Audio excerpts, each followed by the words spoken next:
E Tô me sentindo em casa já. Fica à vontade aqui. Os gatos passando, daqui a pouco pula um gavião aqui já, top. O cara é presença, o cara já mexe com os cães, pet, e lembra o nosso querido Gustavo Lima, né? Já falaram pra você, já falaram. Gustavo Lima. Já lembrou. Fala comigo, bebê. É isso aí, fala comigo, bebê. É ele mesmo, representando, chegando com tudo aqui. E ó, você que já tá aí inscrito no nosso episódio, já compartilha com quem tem pet. Porque vai ter várias dicas, várias informações sobre o comportamento, porque você tem que entender o comportamento do seu pet para depois dar sequência no adestramento e ver qual linha que vai ser trabalhada. É isso mesmo? Exatamente. Hoje meu trabalho é muito mais treinar os tutores, os donos, do que os próprios animais. Porque com o passar das eras aí, tanto a questão comportamental quanto a questão do adestramento, fica cada vez mais nítido que os animais estão simplesmente vivendo de acordo com o ambiente que eles estão inseridos. Se o ambiente é favorável por conta dos tutores, dos donos, Sim. show de bola, vai ter bons comportamentos, ele vai se desenvolver super bem. Se o ambiente favorece problemas comportamentais, maus comportamentos, ferrou. E assim, de onde veio essa ideia de você já mexer com animais? Foi uma vivência, foi uma história, uma vida, e você falou, eu quero trabalhar com isso e seguir carreira, porque eu vi lá, né, dei uma stalkeada. Boa. Você também é professor da aula em universidade, é isso? Isso. Comecei esse ano a ministrar um curso da pós-graduação Pô, legal. da Unesp de Botucatu, a faculdade que eu me formei, tanto para veterinários e zootecnistas, tem até uma agrônoma também junto, é aberto, né, poderia vir biólogos, engenheiros florestais e tal, mas pro campus lá de Botucatu. E foi muito bacana porque, assim, a minha entrada no mercado do adestramento do comportamento animal veio muito pelo fato de eu não gostar de animais mal educados. Então, as pessoas falam assim, pô, você é veterinário porque eu amo animal, vou ser zootecnista porque eu quero trabalhar com animais de produção. A minha pegada na entrada desse negócio foi por conta da questão de não gostar de animais mal educados. Por já ter vivenciado o primeiro cachorro que eu posso falar assim, foi meu, que era compartilhado com a minha avó, era o Odin, um Dutch Hound, ou salsichinha, extremamente mal educado. Mordia todo mundo, já abriu 16 pontos na panturrilha da funcionária da minha avó na época. Uma doideira. E eu, infelizmente, eu vivenciava aquilo direto, porque ele era meio meu, meio da minha avó. E eu não tinha poder de escura nenhum ali, né? Você pode, você não pode. Vó, tá errado, tá certo, esquece. Eu não tinha conhecimento nenhum também. Então, muito por conta disso. Mas minha infância foi muito recheada de animais. Meus pais têm uma mentalidade de não querer ter animal dentro de casa. Os dois tiveram uma criação mais interiorana, né? Aquele negócio de cachorro, bicho, tudo é pra fora, principalmente no meio rural. E isso me frustrava muito, porque eu sempre quis muito ter bicho.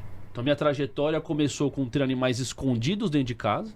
Desde peixe, hamster, lagosta de água doce e por aí vai, todas escondidas na minha casa. Da casa dos meus pais, né, no caso. E com o passar do tempo, entrei na faculdade e pude ter a opção de ter meu primeiro animal. E aí que eu comecei realmente a me destinar cada vez mais para isso. Pra essa parte do comportamento mesmo. Isso. E maior resposta, já tá na Unesp, cara, ministrando aula lá, é uma... É da hora pra caramba. Poxa, eu sou muito feliz, muito grato por isso. Foi uma oportunidade que surgiu em várias... Assim, eu já sou convidado para fazer palestras e cursos lá na Unesp. Curso não, desculpa. Mais palestras e workshops lá com o pessoal, simpósios e tal. Já faz bastante tempo. E nessas indas e vindas para lá, eu sempre falei pros professores, né? Pros responsáveis das disciplinas. Pô, ia ser muito importante ter um curso sobre adestramento e comportamento animal, porque não existe, nem na veterinária, nem na zootecnia, nem nenhum outro curso. A gente vai ter um pouco de etologia, umas pinceladas sobre comportamento, mas muito pouco, muito direcionado também para bem-estar, enfim.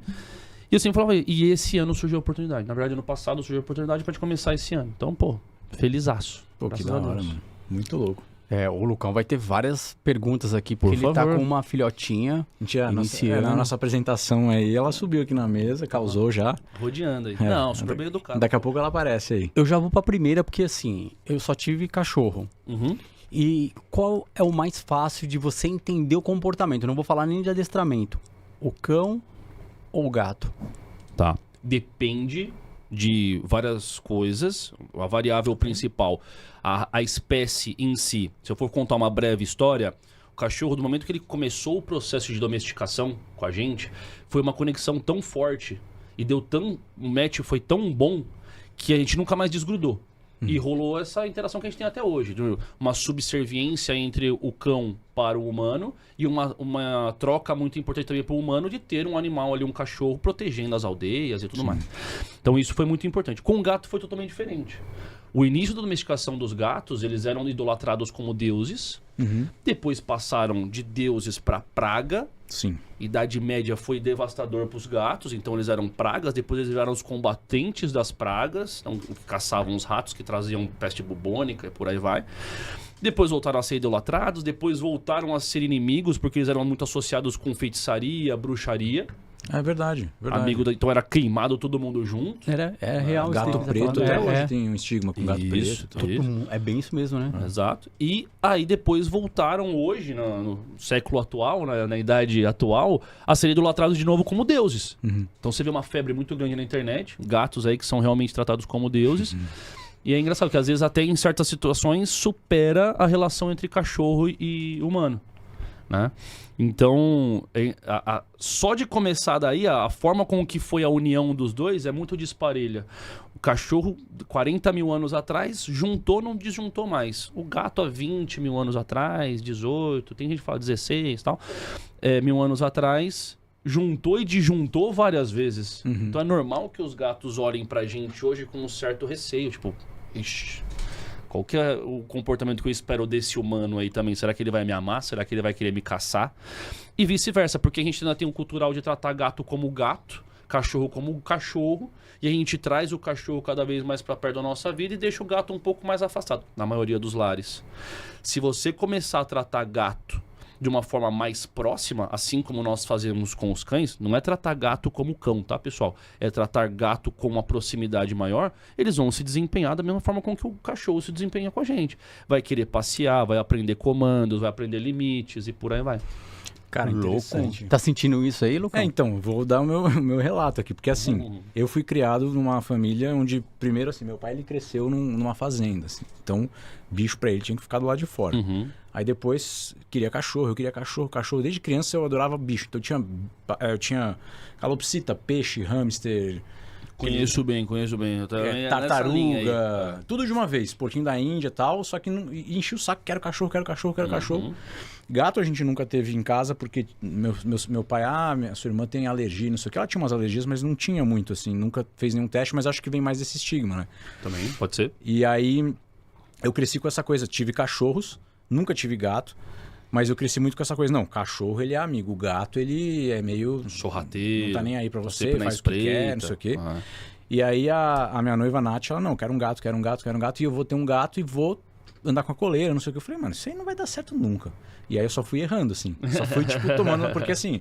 Elas foram provando que você estava errado. A gente vive hoje com a nossa gatinha Summer, ela, cara, fica com a gente, aonde a gente vai, ela vai, a gente trouxe ela dentro da caixinha aqui, porque tava entrando no prédio, mas ela, pra entrar no carro, vem com a coleira, ela pula no seu colo, fica ali deitada. Ela é extremamente...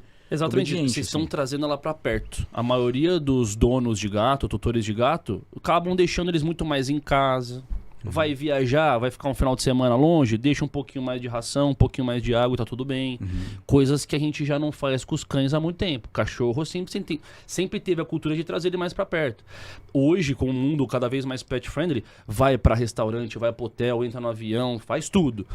Com gato ainda tem um distanciamento. Não, mesmo sendo pet friendly, não tem como a gente levar ela em qualquer lugar, porque onde você vai só tem cachorro. Também. E aí tem cachorro que não aceita o gato, né? Então é realmente bem mais complicado, mas, cara, é isso, assim, ela responde muito bem a esse tipo de comando. Estímulo, exato, que você falou aí. Boa. Ô Zúculo, você trouxe a história, eu acho legal, assim... Porra, trouxe a história de 20 mil anos o gato e tal. E domesticação e os cães. Agora falando tipo de mitos. Você é um cara que já trabalha com isso há muito tempo. E é realmente que as pessoas falam... Eu gosto de gato porque o gato ele consegue trabalhar a energia. Então assim, o cão ele vai lá, todo dia que você chega ele vai... lamber você, pular, latir e tudo mais. E o gato não, ele sente a sua energia e ele... se afasta quando você tá meio emburrado. Na bad. Falam que quando vai morrer o gato se aproxima. Isso, tem tudo isso, essa questão mística, tipo, de pegar energia. Vem uma visita na sua casa, não é muito bem-vinda, o gato já Já sai. Já sai. Quando ele tá passando alguma doença, ele também se afasta muito. Sim. Rola isso mesmo? Rola mesmo. Olha. E assim, esse conhecimento energético, tem gente que acredita, tem gente que não acredita. Eu acredito muito. Até por viver com os animais, minha casa tem muito bicho mesmo. A gente vê muitas coisas legais acontecendo. Coisas legais e coisas chatas acontecendo também, coisas ruins acontecendo. E assim, cara, pode acreditar ou não, mas o simples fato de você tocar num cachorro, tocar num gato, pra quem ama, já traz uma outra energia, traz um bem-estar. Tem uma técnica que hoje é cada vez mais falada mundo afora, que é o tal do grounding. Já ouviu falar? Sim, o aterramento. Pisar descalço, na terra, na grama. E não se baseia só nisso, né? É uma extensão gigante. Pô, você tá muito tenso, você pega uma água um pouco mais gelada, tal, passa no corpo, você dá uma relaxada, tal. São as trocas de energia. E é energia mesmo, é energia de tomada mesmo. Porque o nosso corpo é energia, o corpo dos animais também é energia. A grande diferença é que uns conseguem dissipar de uma forma, outros acumulam mais e por aí vai.